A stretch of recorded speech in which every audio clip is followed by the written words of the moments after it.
What is up, Cowboy Nation? It's Dallas Fan 1997 here to do the first pre-game video of the regular season. Tomorrow night, my Dallas Cowboys take on the Tampa Bay Buccaneers at AT&T Stadium in Arlington, Texas. Now, I know what you're thinking. I'm dressed like Jeff Fisher. I got the mustache, I got the glasses, the polo shirt, long hair. At least that's what I was told. I look like Jeff Fisher a little bit, but that's besides the point. I'm also representing my Utes because we beat Southern Utah University today, 73-7. It was a complete blowout. It just wasn't even close. Okay, let's get into the review. What are the keys to the game to beat the Tampa Bay Buccaneers? Number one, getting pressure on Tom Brady. Now, Tom Brady, he's still got some talent on the edge. He still has some pretty good receivers. Now, he doesn't have as much help as he did last year. He's missing Gronk.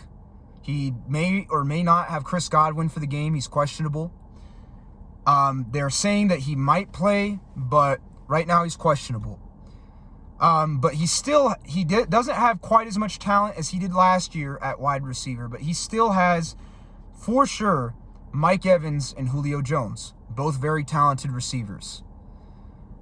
On our side, the way that we can beat Tampa Bay is to get pressure on Tom Brady. And what do I mean by that? Last year, we did not have as much edge help as we do this year. Last year, DeMarcus Lawrence was hurt. He did play in the game, but he got injured during that game, missed a lot of it. Randy Gregory was hurt. And then in the interior, we did not have Neville Gallimore. We had a lot of guys missing last year when we played the Tampa Bay Buccaneers, and this year we don't. This year, we got Sam Williams. We have Micah Parsons, who did play, but we hadn't figured out he was a rusher until the second game of the season. We have Dante Fowler Jr., DeMarcus Lawrence, and Dorrance Armstrong. With all those pieces on the edge, we can get pressure on Tom Brady, and I believe we will get pressure on Tom Brady. On top of, Tom Brady is missing a lot of his offensive line. A lot of the offensive line that he had last year are no longer there, or they're hurt. Like, for example, they're missing Ryan Jensen, their starting center. He's out for this game, and I believe that they're missing one of their tackles. I can't remember, but I know that Tampa Bay does. I do know that Tampa Bay is missing a lot of their starting offensive linemen. And I believe we have enough talent on the edge and in the interior to get pressure on Tom Brady. And if you can get pressure on Tom Brady, he's not going to play so good. So if we can get pressure, which I believe we can with the talent that we have and the injuries that Tampa Bay has, we can shut down or at least make it more difficult for the Tampa Bay Buccaneers offense to score. Now in the secondary, of course, we have Anthony Brown and Trayvon Diggs as our two corners. Trayvon Diggs, he's a good corner. He's a ball hawk, but he's not like a shutdown corner, and he will get burned at times. He will. Anthony Brown is kind of average. I don't think he's like horrible like a lot of Cowboys fans say, but I don't think he's necessarily great. He's kind of up and down. That's going to be tough for them to cover the Tampa Bay wide receivers, Julio Jones and Mike Evans. However, I actually do think we match up well with them because we have Malik Hooker, who's a tall 6'1" safety, and Jaron Kearse, who's 6'4", along with Israel Mukumu and Marquise Bell. Their physical attributes and size match up well with Tampa Bay's receivers, and I believe that they will match up well. But the key to the game is if we can get pressure on Tom Brady, we can beat the Tampa Bay Buccaneers offense. So that's for our side, the defensive side of the ball. Now for the offensive side of the ball, a little different than last year. Receiving core is not quite as talented, but they're still pretty good. We lost Amari Cooper in the offseason. Michael Gallup is obviously going to be out for this game. So we're not going to have quite as much receiver help. But we still have CeeDee Lamb. We have Kevontae Turpin, somebody that we did not have last year, who is a very speedy receiver and can beat you with his speed. We have Jalen Tolbert, good jump ball receiver, and we have Noah Brown, along with some other guys. I still believe that we have enough talent with our wide receivers to match up well with Tampa Bay's secondary. Tampa Bay has a good front seven, not as good as last year, but they still have a pretty good front seven. They have Akeem Nicks and Vita Vea and all those guys. Still going to be tough to run against them, but they don't have a great secondary. I mean, they have Antoine Winfield Jr. is good, but outside of him, they really don't have that great of a secondary. They have a very average to below average secondary. And I believe even though we don't have the receivers that we had last year, I do believe that we can attack the Tampa Bay Buccaneers secondary. I believe that the game plan that we had last year, where Dak threw a whole lot, is the way to beat the Tampa Bay Buccaneers this year. Now, we still have some talent at running back, of course. Ezekiel Elliott's still a top 10 running back. I don't care what anybody says.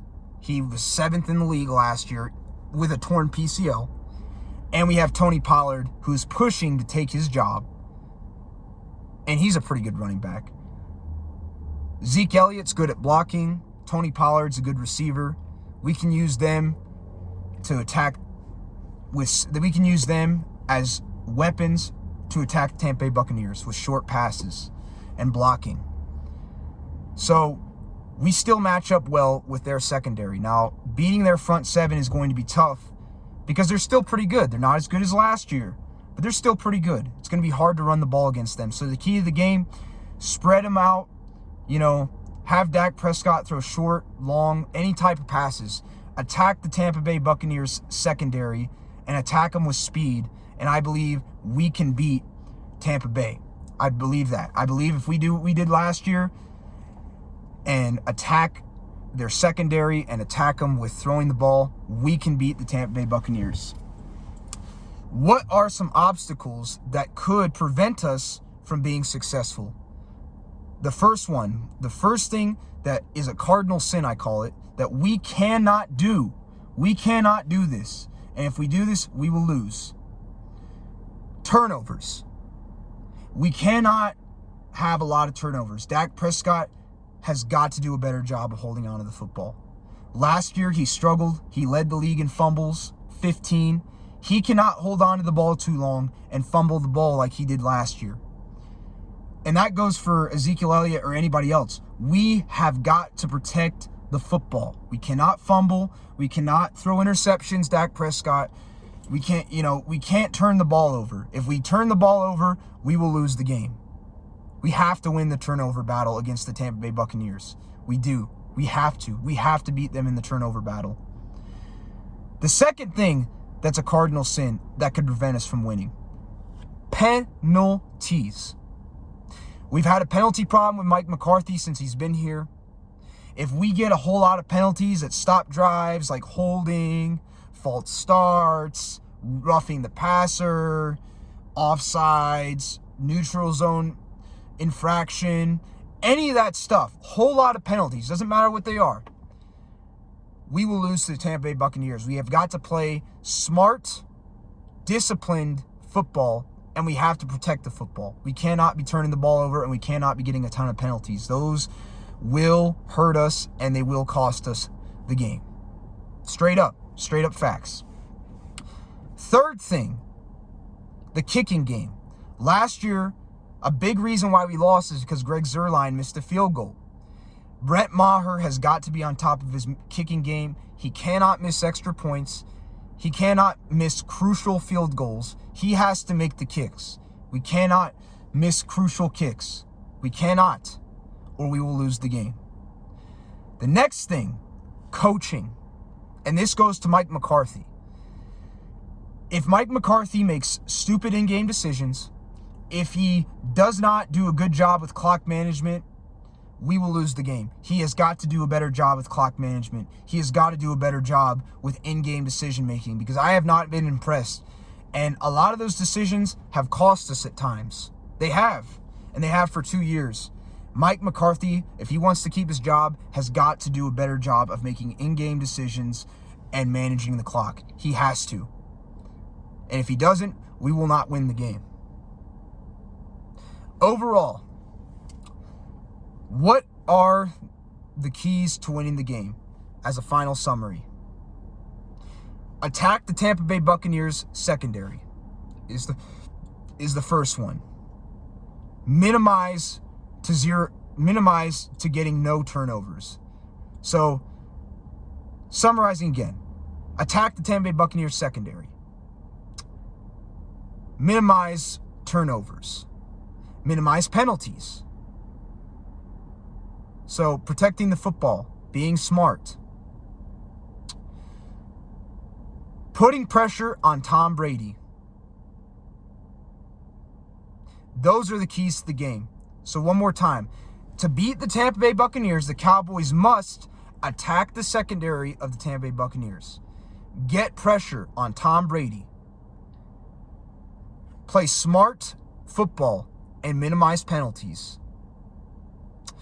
And protect the football, meaning minimizing to no turnovers. And the last one,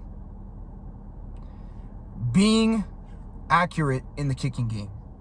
If we do those 5 things I just mentioned, protect the football, get pressure on Tom Brady, attack the Tampa Bay Buccaneers secondary, play smart, disciplined football, and being accurate on field goals and extra points, I believe the Dallas Cowboys have a good chance to beat the Tampa Bay Buccaneers. But if we don't do those things, we will not beat the Tampa Bay Buccaneers.